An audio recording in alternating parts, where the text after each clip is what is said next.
আসসালামু আলাইকুম রহমতুল্লাহি ওয়া বারাকাতুহু। রোজায় সহবাস করলেন কিন্তু গোসল করলেন না, তাহলে আপনি রোজা রাখতে পারবেন কি না?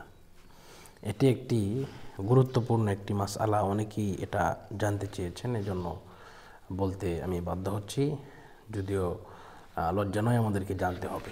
তো বিষয়টা হচ্ছে, আল্লাহ পাক রব্বুল আলামিন আমাদেরকে সৃষ্টি করেছেন ওমা খলাকতুল জিন্না ওয়াল ইনসা ইল্লা লিয়াবুদুন, ইবাদত করার জন্য, এবং সর্বোত্তম মানুষ হিসাবে, জাতি হিসাবে আমাদেরকে মনোনীত করেছেন মুসলমান জাতি। তো এই জন্য আমরা আল্লাহ পাক যেহেতু হুন্না লিবাসুল্লাকুম আনতুম লিবাসুল্লাহুন্না, নারী এবং পুরুষকে পোশাক স্বরূপভাবে আল্লাহ পাক নির্দেশ দিয়েছেন, আল্লাহ পাক বলেছেন, এজন্য আমরা রাতে সহবাস করব, কিন্তু উত্তম হচ্ছে আমরা গোসল করে আমরা ফজরের নামাজ আদায় করব, এরপরে আমরা ঘুমাবো। তো বিষয়টা হচ্ছে, অনেকেই নামাজ পড়ে না কিন্তু রোজা রাখে, তাদের রোজা হবে কি না? অবশ্যই হবে, কোনো অসুবিধা নেই।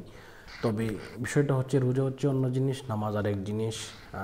রোজা হয়ে যাবে, তবে সেই রোজাটা পাতলা হয়ে যাবে। পাতলা মানে এটা এই আল্লাহর কাছে গ্রহণযোগ্য না, কিন্তু একটা ফালতু একটা ব্যাপার হয়ে যাবে।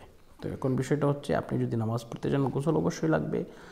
এখন কোনো কারণে আপনি গোসল করতে পারছেন না, বা বিশেষ কারণে আপনি গোসল করতে পারছেন না, তাহলে আপনি রোজা রাখতে পারবেন কি না? হ্যাঁ, আপনি যদি বেশি অসুবিধা হয়, কোনো কিছু রোগতার কারণে বা অসুস্থতার কারণে বা যে কোনো ধরনের আপনার বেশি ইয়ার কারণে যদি আপনার এরকম হয়, তাহলে আপনি অবশ্যই গোসল না করে আপনি রোজা রাখতে পারবেন, কোনো অসুবিধা হবে না। যদি, কারণ রোজা হচ্ছে এক জিনিস, নামাজ হচ্ছে আরেক জিনিস, এই বিষয়টা মনে রাখতে হবে।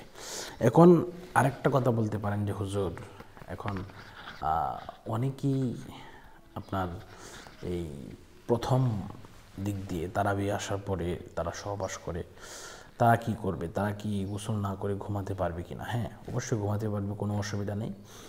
সেহরির আগে যদি সে গোসল করতে চায় করতে পারবে, আর যদি মনে হয় যে সেহরির টাইম হয়ে গেছে, শেষ হয়ে যাবে এমন একটা অবস্থা, তাহলে সে এই নাপাক অবস্থায়ও সে সেহরি খেতে পারবে।